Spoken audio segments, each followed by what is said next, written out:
अबे पैसे निकाल जल्दी। मेरे पास कुछ नहीं है साहब। भगवान के लिए माफ कर दो। It's coming down too fast. Get back, everyone, get back. माँ, हम अपना बचपन का कर्ज चुकाने आए हैं। बेटा, ये सब क्या है? शहर के बाहरी हिस्से में बना वह सरकारी स्कूल न तो अपनी इमारत के लिए जाना जाता था, न किसी बड़े बोर्ड के लिए। उसकी पहचान थी हर सुबह बजने वाली एक पुरानी घंटी और उसके सामने लगने वाला वह छोटा सा खाना ठेला। उस ठेले के पीछे खड़ी रहती थी कमला देवी। उम्र का कोई हिसाब उसने कभी नहीं रखा। उसके लिए साल नहीं बदले थे, बस चेहरे पर झुर्रियां बढ़ती गई थी और हाथों की लकीरें गहरी होती गई थी। कमला देवी की जिंदगी कभी आसान नहीं रही। बहुत साल पहले एक फैक्ट्री हादसे में उसने अपना सब कुछ खो दिया। ना कोई संतान, ना कोई सहारा। रिश्तेदारों ने कुछ दिन संवेदना दिखाई, फिर सब अपने अपने रास्ते चले गए। तभी कमला ने पहली बार समझा, इस दुनिया में सबसे मजबूत रिश्ता पेट और मेहनत का होता है। उसने रोना छोड़ दिया और काम करना सीख लिया। पहले लोगों के घर बर्तन मांजे, फिर सिलाई की और अंत में सड़क किनारे खाना बनाना शुरू किया। वही खाना जो आगे चलकर उसकी पहचान बन गया। हर सुबह वह सूरज निकलने से पहले उठती। स्कूल खुलने से पहले उसका ठेला गेट के सामने लग जाता। बच्चे आते, कोई हंसता, कोई रोता। कुछ के हाथ में टिफिन होता, कुछ मां का हाथ थामे रहते। लेकिन उन्हीं बच्चों के बीच 3 चेहरे ऐसे थे जो रोज स्कूल की छुट्टी के बाद वहीं रुक जाते। ना उनके हाथ में टिफिन होता, ना किसी मां का इंतजार।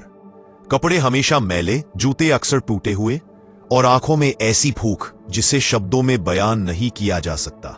पहले दिन कमला ने उन्हें देखा, दूसरे दिन भी देखा, तीसरे दिन उसका दिल नहीं माना। अरे बेटा इधर आओ। तीनों सहमे सहमे पास आए। कमला ने नरम आवाज में पूछा, रोज यहीं क्यों खड़े रहते हो? किसी ने जवाब नहीं दिया। कमला चुपचाप ठेले से 3 कटोरियां निकाली और गरम दाल रोटी परोस दी।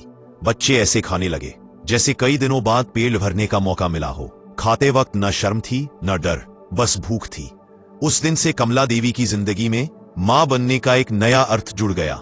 उसने कभी उनके असली नाम नहीं पूछे, खुद ही नाम दे दिए, रोहन, मोहन और सोहन।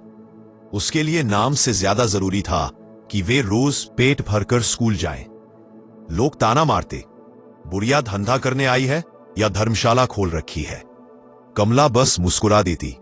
वो जानती थी भूखे पेट के सामने कोई ताना बड़ा नहीं होता। समय बीतता गया, बच्चे बड़े होने लगे। स्कूल के बाद भी वे कमला के पास आते। कई बार रात हो जाती और वे ठेले के पास ही सो जाते। कमला उनके लिए चादर बिछा देती और खुद ठेले के नीचे बैठ जाती। बरसात में उन्हें अपनी झोपड़ी में सुलाती, ठंड में खुद कांपती पर बच्चों को ढक कर रखती। उसने उनकी फीस भरी, किताबें दिलाई और खुद कई बार भूखी रहकर उन्हें पढ़ाया। जब वे अच्छे नंबर लाते तो कमला का सीना गर्व से भर जाता, वही गर्व जो सिर्फ एक मां महसूस कर सकती है। एक दिन तीनों ने उसके पैर छुए। अम्मा, हमें बाहर पढ़ने का मौका मिला है। कमला ने कोई सवाल नहीं किया, बस उनके सिर पर हाथ रखा और कहा, जहां भी रहो ईमानदार रहना और किसी भूखे को कभी खाली हाथ मत लौटाना। उस दिन के बाद ठेला तो दिखता रहा, लेकिन वे 3 चेहरे नहीं दिखे। फिर खुद को समझा लेती, ईमानदार रहना मानी पर मां चाहती है, सब बदल देता है। कमला का ठेला अब रोज नहीं लगता था। हाथों में ताकत नहीं रही थी, आंखें धुंधली दिखने लगी थी, पैरों में दर्द रहने लगा था। पर उसे सबसे ज्यादा सुकून इस बात का था कि जिन 3 बच्चों को उसने भूखा नहीं सोने दिया, वे अपनी जिंदगी में आगे बढ़ चुके हैं। दूसरी ओर रोहन को बड़ी कंपनी में नौकरी मिल गई। मोहन एक ईमानदार वकील बना। सोहन ने अपना व्यापार खड़ा कर लिया। नाम आया, पैसा आया, पहचान आई, लेकिन दिल के किसी कोने में एक खालीपन था। उस खालीपन का नाम था कमला देवी। एक दिन आसमान में तेज शोर गूंजा। हेलीकॉप्टर, पूरा इलाका जमा हो गया। हेलीकॉप्टर पास के मैदान में उतरा। 3 रुतबेदार आदमी बाहर निकले और सीधे कमला देवी की झोपड़ी की ओर बढ़े। कमला कुछ समझ पाती उससे पहले तीनों उसके सामने घुटनों के बल बैठ गए। अम्मा, हमें पहचाना? कमला की आंखें फैल गईं। रोहन, मोहन, सोहन। उसके कांपते हाथ तीनों के सिर पर जा टिके। मेरे बच्चे, वह फूट फूट कर रो पड़ी। हम आपको लेने आए हैं अम्मा।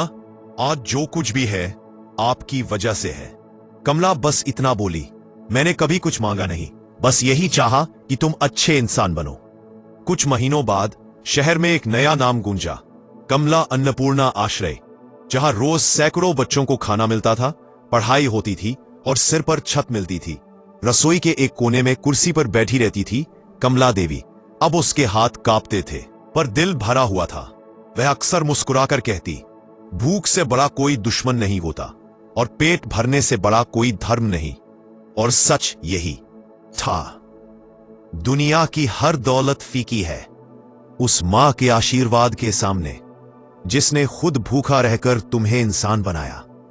अगर इस कहानी ने आपके दिल को छुआ हो तो इसे उन लोगों के साथ जरूर साझा करें जिन्हें अपनी जड़ों की याद दिलाने की जरूरत है। वीडियो को लाइक करें, सब्सक्राइब करें और कमेंट करना ना भूलें ताकि हम आपके लिए एक नई कहानी ला सकें।